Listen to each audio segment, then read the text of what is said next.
What up, all my fellow crafty peeps? Hi, my name is Judy, and if you haven't been to my channel before, I do sewing DIYs and sewing tutorials, and so pretty much whatever I feel like making. It's been a cool minute since I made a video. Sorry guys. I've been busy with work, with going back teaching, so in person, with masks, you know. It takes a lot out of me. I get home and I just want to lay around on the couch, but I'm really excited. I finally got the inspiration, the drive to come back and do a sewing project, and so I'm going to share that with you guys. It's going to be these really cute little cord keepers, because you know I realized that having to carry my computer cord and phone cord and everything back and forth between work and home, that I need something to keep it organized. So stick around and we'll see how it's made.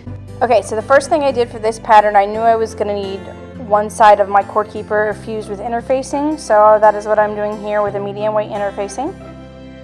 Then I took my template for my cord keeper that I will link in the description box, and I traced out my two pieces for each cord keeper, one piece of regular fabric, one piece of fabric with interfacing on it, and I cut them out so that way I could sew them together.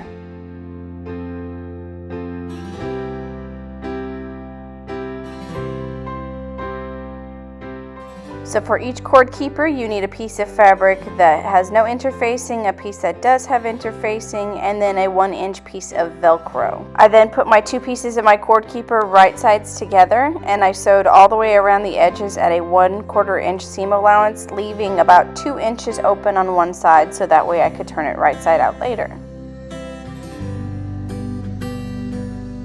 Once I had done that, I clipped each of the 4 corners close to my stitching, and then I cut some little snips or slits or whatever you want to call it on both ends, so that way when I folded it right side out, the edges would be rounded like they were on the template.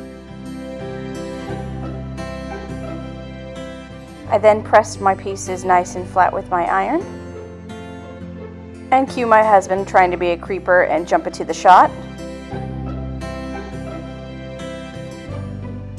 And then I went back around and top stitched on each of these at a 1/8 inch seam allowance to make it nice and neat and to close up that 2-inch hole that I had left earlier.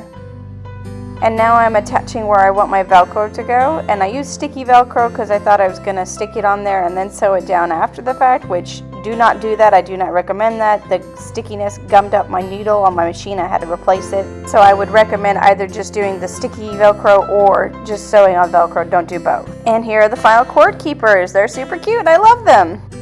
So hopefully that tutorial was helpful to you. This is a super easy project. It didn't take me very long at all, even with making 2 at the same time.